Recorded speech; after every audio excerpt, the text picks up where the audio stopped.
Nag-viral ang dashcam footage na ito sa TikTok. Umabot ng daan-daan libong likes ang video na ito dahil sa nakita ng mga viewers na may isang demonyong nakatayo sa gilid ng kalsadang ito.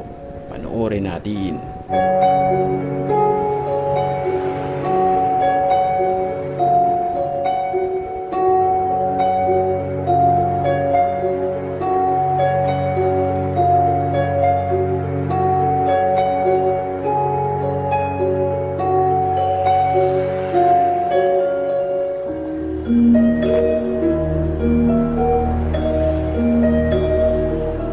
May nakita ka ba?